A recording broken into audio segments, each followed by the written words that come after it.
A Traveler in Time by August Derleth.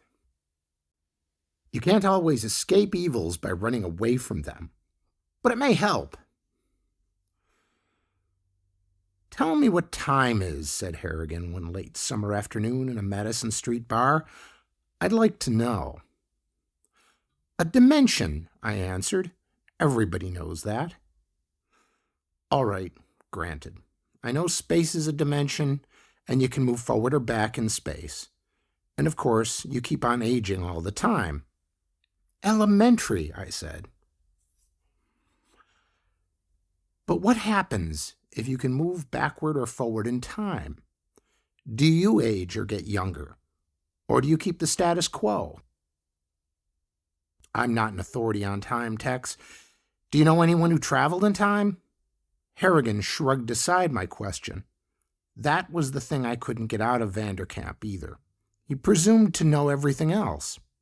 Vanderkamp?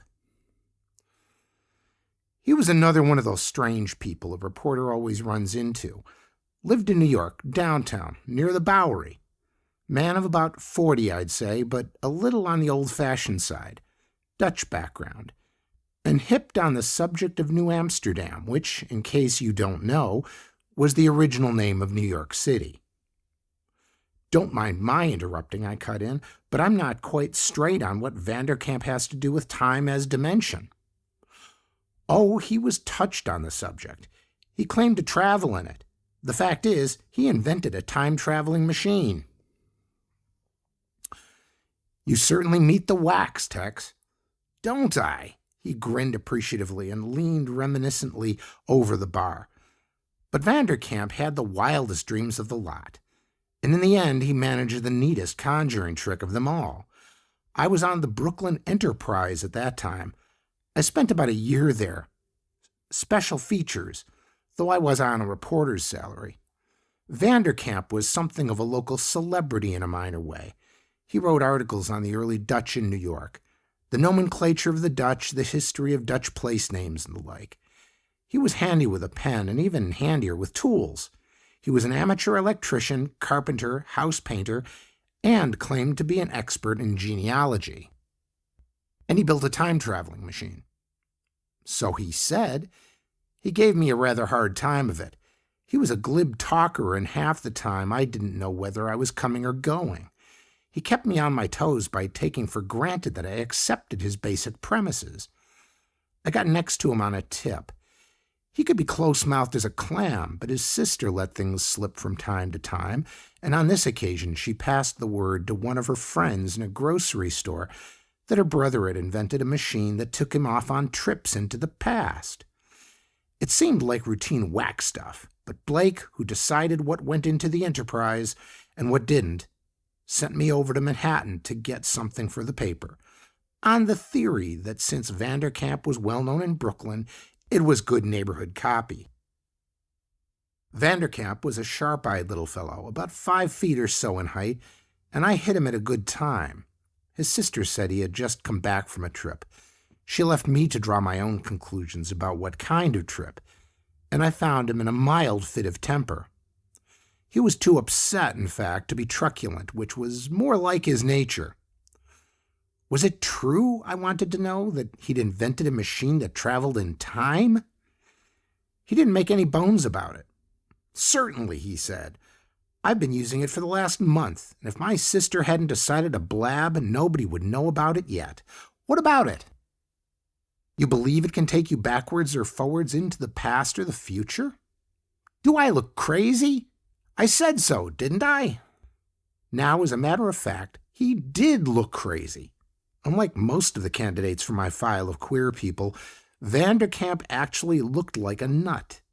He had a wild eye and a constantly working mouth. He blinked a good deal and stammered when he was excited. In features, he was as Dutch as his name implied. Well, we talked back and forth for some time. But I stuck with him, and in the end he took me out into a shed adjoining his house and showed me the contraption he'd built. It looked like a top. The first thing I thought of was Brick Bradford, and before I could catch myself, I'd asked, "Is that pure Brick Bradford?" He didn't turn a hair. "Not by a long shot," he answered. H.G. Wells was there first. I owe it to Wells." "I see," I said. "The hell you do," he shot back. "You think I'm as nutty as a fruitcake." "The idea of time travel is a little hard to swallow," I said. "Sure it is. But me, I'm doing it. So that's all there is to it." "If you don't mind, Mr. Vanderkamp," I said, "I'm a dummy in scientific matters. I have all I can do to tell a nut from a bolt." "That I believe," he said. "So how do you time travel?" "Look," he said, "time is a dimension like space. You can go up or down this ruler," he snatched a steel ruler and waved it in front of me, "from any given point. But you move. In the dimension of time, you only seem to move. You stand still. Time moves. Do you get it?" I had to confess that I didn't.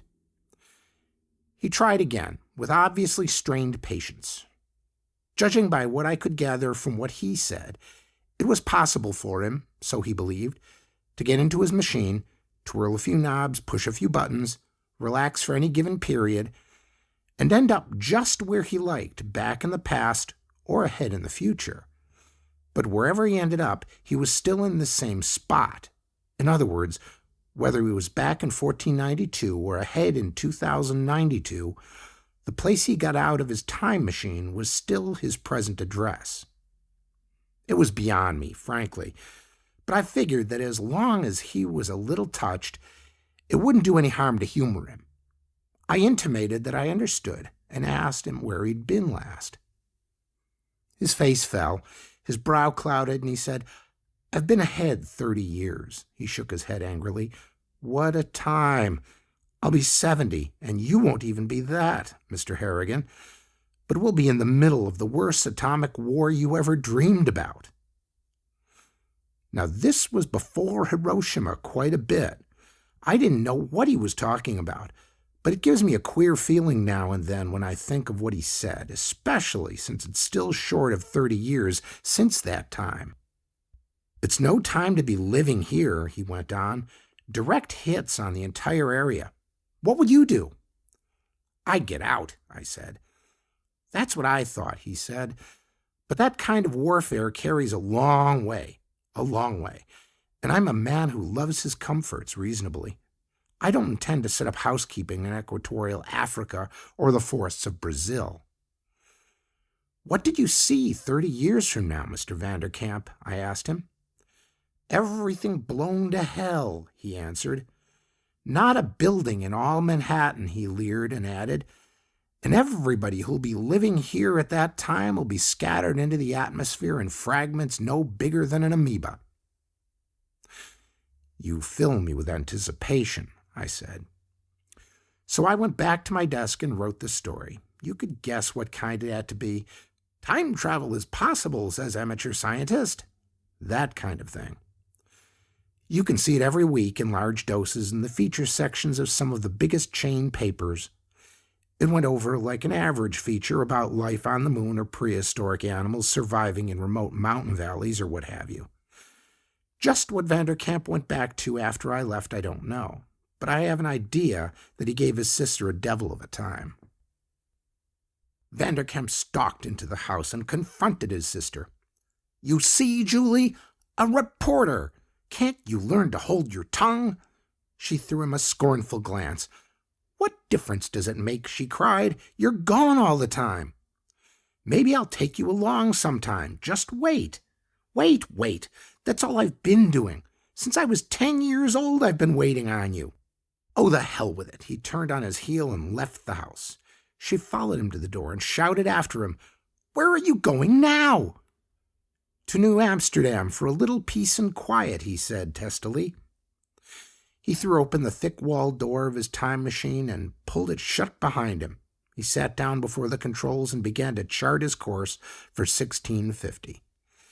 If his calculations were correct, he would shortly find himself in the vicinity of that sturdy, if autocratic, first citizen of the Dutch colony of New Amsterdam, Peter Stuyvesant, as well as Governor Stuyvesant's friend and neighbor, Heinrich Vanderkamp. He gave not even a figurative glance over his shoulder before he started out. When he emerged at last from his machine, he was in what appeared to be the backyard of a modest residence on a street which, though he did not know it, he suspected might be the Bowery. At the moment of his emergence, a tall, angular woman stood viewing him, open-mouthed and aghast, from the wooden stoop at the back door of her home. He looked at her in astonishment himself. The resemblance to his sister Julie was uncanny. With only the slightest hesitation, he addressed her in fluent Dutch. "Pray do not be disturbed, young lady." "A fine way for a gentleman to call," she exclaimed in a voice considerably more forceful than her appearance. "I suppose my father sent you. And where did you get that outlandish costume?" "I bought it," he answered, truthfully enough. "A likely tale," she said. "And if my father sent you, just go back and tell him I'm satisfied the way I am. No woman needs a man to manage her." "I don't have the honor of your father's acquaintance," he answered. She gazed at him suspiciously from narrowed eyes. "Everyone in New Amsterdam knows Henrik von Tromp. He's as unloved as yonder bumblebee. Stand where you are and say whence you come." "I'm a visitor in New Amsterdam," he said, standing obediently still. "I confess I don't know my way about very well, and I chose to stop at this attractive home." "I know it's attractive," she said tartly, "and it's plain to see you're a stranger here, or you'd never be wearing such clothes. Or is it the fashion where you come from?" She gave him no opportunity to answer, but added after a moment of indecision, "Well, you look respectable enough, though much like my rascally cousin Peter Vanderkamp. Do you know him?" "No." "Well, no matter. He's much older than you, near 40 blessed years. You're no more than 20, I don't doubt." Involuntarily, Vanderkamp put his hand to his cheek and smiled as he felt its smooth roundness. "You may be right at that," he said cryptically.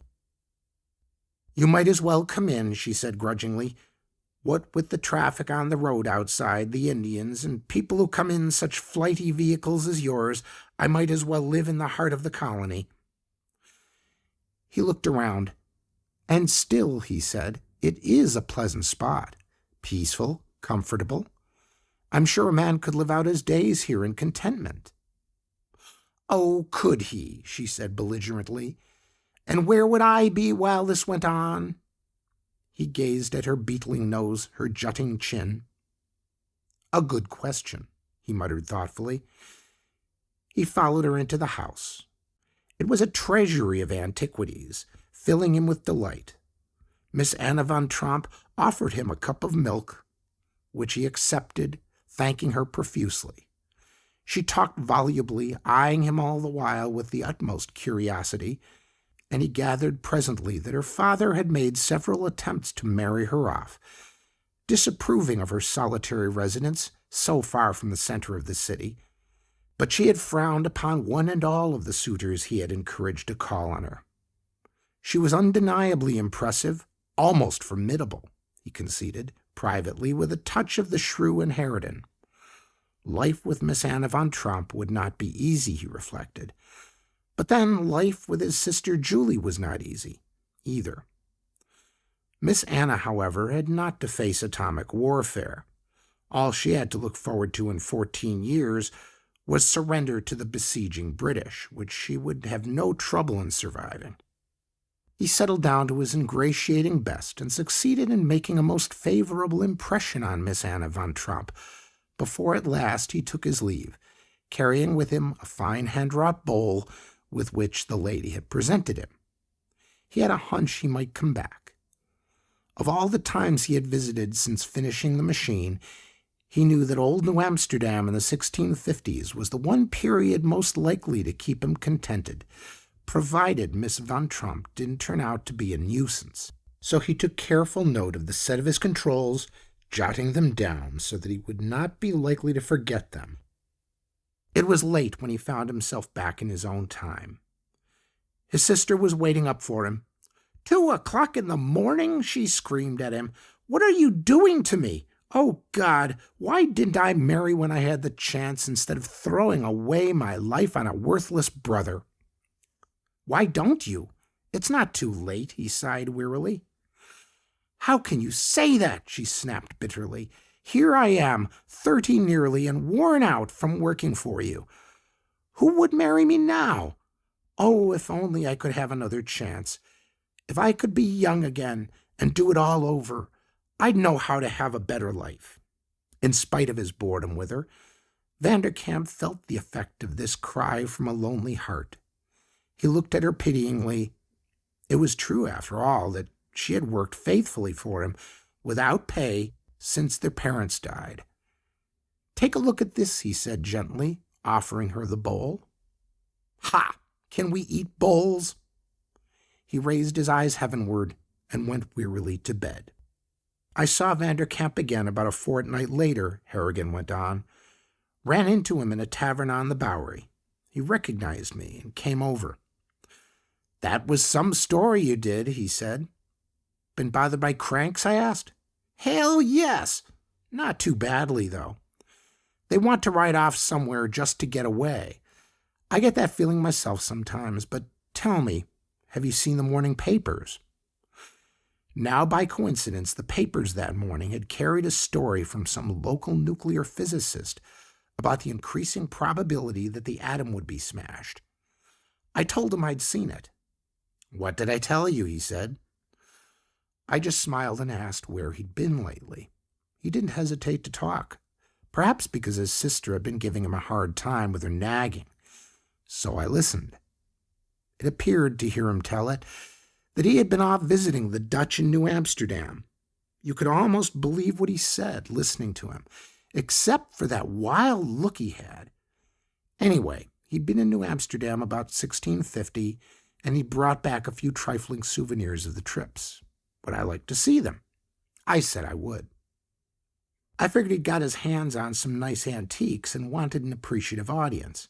His sister wasn't home, so he took me around and showed me his pieces, one by one. A bowl, a pair of wooden candlesticks, wooden shoes, and more, all in all, a fine collection. He even had a chair that looked pretty authentic, and I wondered where he'd dug up so many nice things of the New Amsterdam period, though of course I had to take his word as to where they belonged historically. I didn't know, but I imagine he got them somewhere in the city or perhaps in the Catskill country. Well, after a while I got another look at his contraption.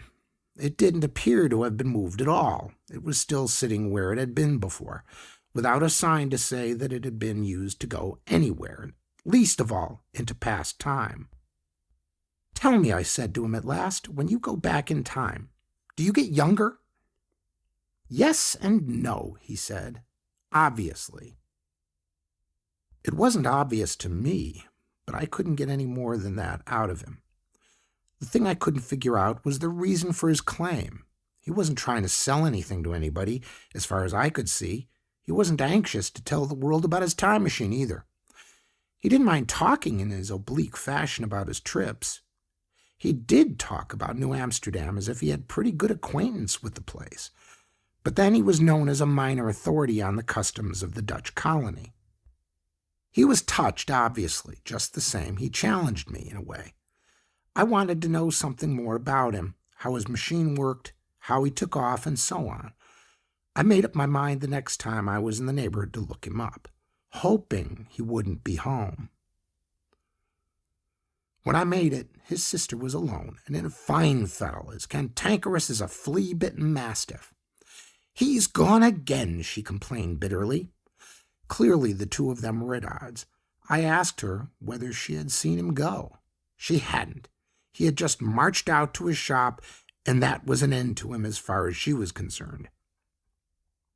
I haggled around quite a lot, and finally got her permission to go out and see what I could see for myself. Of course, the shop was locked. I had counted on that and brought along a handy little skeleton key. I was inside in no time. The machine wasn't there. Not a sign of it or of Vanderkamp either. Now I looked around all over, but I couldn't for the life of me figure out how he could have taken it out of that place. It was too big for doors or windows, and the walls and roof were solid and immovable.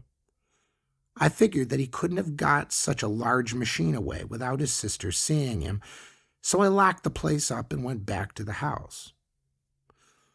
But she was immovable. She hadn't seen a thing. If he had taken anything larger than pocket size out of that shop of his, she had missed it. I could hardly doubt her sincerity. There was nothing to be had from that source, so I had no alternative but to wait for him another time. Anna Van Tromp, considerably chastened, watched her strange suitor. She looked upon all men as suitors without exception, for so her father had conditioned her to do, as he reached into his sack and brought out another wonder. "Now this," said Vanderkamp, "is an alarm clock. You wind it up like this, you see, set it, and off it goes. Listen to it ring. That will wake you up in the morning." "More magic," she cried doubtfully. "No, no," he explained patiently. "It's an everyday thing in my country. Perhaps some day you would like to join me in a little visit there, Anna." "Ja, maybe," she agreed, looking out the window to his weird and frightening carriage, which had no animal to draw it, and which vanished so strangely, fading away into the air whenever Vanderkamp went into it. "This clothes-washing machine you talk about," she admitted, "this I would like to see." "I must go now," said Vanderkamp, gazing at her with well-simulated coyness. "I'll leave these things here with you, and I'll just take along that bench over there." "Ja, ja," said Anna, blushing. "6 of one and half a dozen of the other," muttered Vanderkamp, comparing Anna with his sister. He got into his time machine and set out for home in the 20th century. There was some reluctance in his going. Here all was somnolent peace and quiet, despite the rigors of living. In his own time there were wars and turmoil, and the ultimate threat of the greatest war of all. New Amsterdam had one drawback, however, the presence of Anna Van Tromp. She had grown fond of him, undeniably, perhaps because he was so much more interested in her circumstances than in herself. What was a man to do? Julie at one end, Anna at the other. But even getting rid of Julie would not allow him to escape the warfare to come. He thought deeply of his problem all the way home. When he got back, he found his sister waiting up, as usual, ready to deliver the customary diatribe. He forestalled her. "I've been thinking things over, Julie. I believe you'd be much happier if you were living with Brother Carl. I'll give you as much money as you need. You can pack your things, and I'll take you down to Louisiana." "Take me?" she exclaimed. "How? In that crazy contraption of yours?" "Precisely." "Oh, no," she said. "You don't get me into that machine. How do I know what it will do to me? It's a time machine, isn't it? It might make an old hag of me. Or a baby." "You said that you wanted to be young again, didn't you?" he said softly. "You said you'd like another chance." A faraway look came into her eyes. "Oh, if only I could. If only I could be a girl again with a chance to get married." "Pack your things," Vanderkamp said quietly. "It must have been all of a month before I saw Vanderkamp again," Harrigan continued, waving for another scotch and soda. "I was down in the vicinity on an assignment, and I took a run over to his place. He was home this time. He came to the door, which he had chained on the inside. He recognized me, and it was plain at the same time that he had no intention of letting me in. I came right out with the first question I had in mind. 'The thing that bothers me,' I said to him, 'is how you get that time machine of yours in and out of that shed.'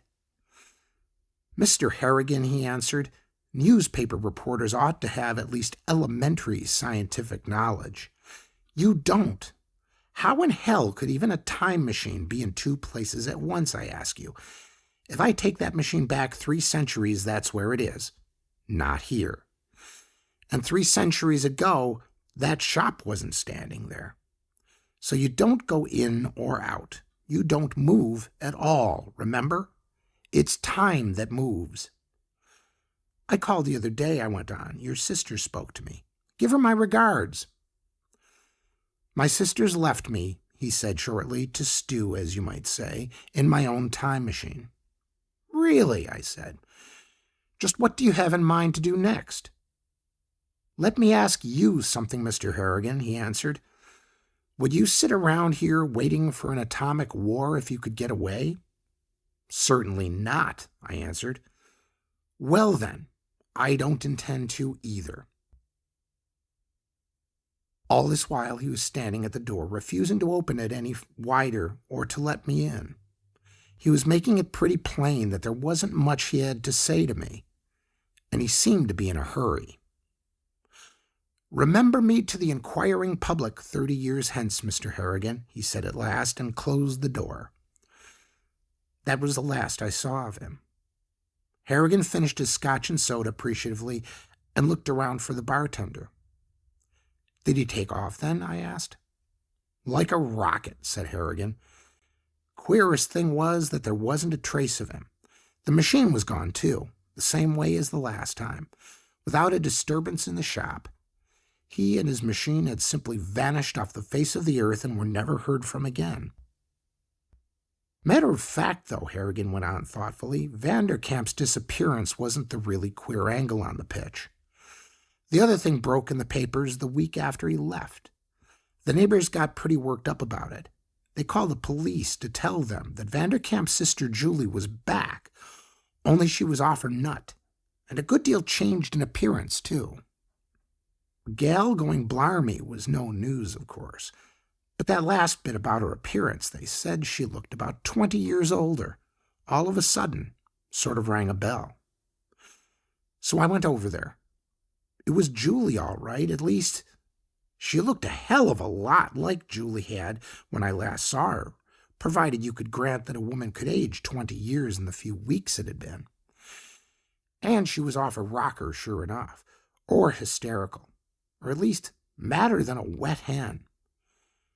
She made out like she couldn't speak a word of English, and they finally had to get an interpreter to understand her. She wouldn't speak anything but Dutch, and an old-fashioned kind, too. She made a lot of extravagant claims and kept insisting that she would bring the whole matter up in a complaint before Governor Stuyvesant. Said she wasn't Julie Vanderkamp, by God, but was named Anna van Tromp, which is an old Dutch name thereabouts, and claimed that she had been abducted from her home on the Bowery. We pointed out the 3rd Avenue L and told her that was the Bowery, but she just sniffed and looked at us as though we were crazy. I toyed with my drink. You mean you actually listened to the poor girl's story? I asked. Sure, Harrigan said. Maybe she was as crazy as a bedbug, but I've listened to wackier stories from supposedly sane people. Sure, I listened to her. He paused thoughtfully for a moment, then went on. She claimed that this fellow Vanderkamp had come to her house and filled her with a lot of guff about the wonderful country he lived in, and how she ought to let him take her to see it. Apparently, he waxed especially eloquent about an automatic washing machine and dryer, and that had fascinated her for some reason. Then, she said, he brought a 10-year-old girl along. Though where in the world old Vanderkamp could have picked up a tot like that is beyond me. And the kid had added her blandishments to the plot. Between them, they had managed to lure her into the old guy's machine. From what she said, it was obviously the time machine she was talking about. And if she was Julie, there was no reason why she shouldn't know about it. But she talked as though it was a complete mystery to her, as though she'd no idea what the purpose of it was. Well, anyway, here she was, and very unhappy, too. Wanted to go back to old New Amsterdam, but bad. It was a beautiful act, even if she was nuts. The strange thing was, though, that there were some things even a gal going wacky couldn't explain. For instance, the house was filled with what the experts said were priceless antiques from Dutch New Amsterdam, of the period just prior to the British siege. You'd think those things would make poor Julie feel more at home, seeing as she claimed to belong in that period, but apparently they just made her homesick. And curiously enough, All the modern gadgets were gone. All those handy little items that make the 20th century so livable had been taken away, including the washing machine and dryer, by the way. Julie, or Anna as she called herself, claimed that Vanderkamp had taken it back with him wherever he'd gone to, after he'd brought her there. Poor woman, I said sympathetically. They toted her off to the booby hatch, I suppose. No, Harrigan said slowly. They didn't. As a matter of fact, since she was harmless, they let her stay in the house for a while, which was a mistake, it seems. Of course, she wasn't from the 17th century. That's impossible.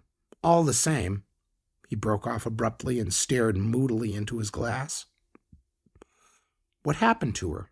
I asked. She was found one morning about 2 weeks after she got there, he said. Dead. Electrocuted. It seems she'd stuck her finger into the light socket while standing in a bathtub full of water. An accident, obviously. As the medical examiner said, it was an accident any 6-year-old child would have known enough about electricity to avoid. That is, Harrigan added, a 20th century child. End of A Traveler in Time by August Derleth.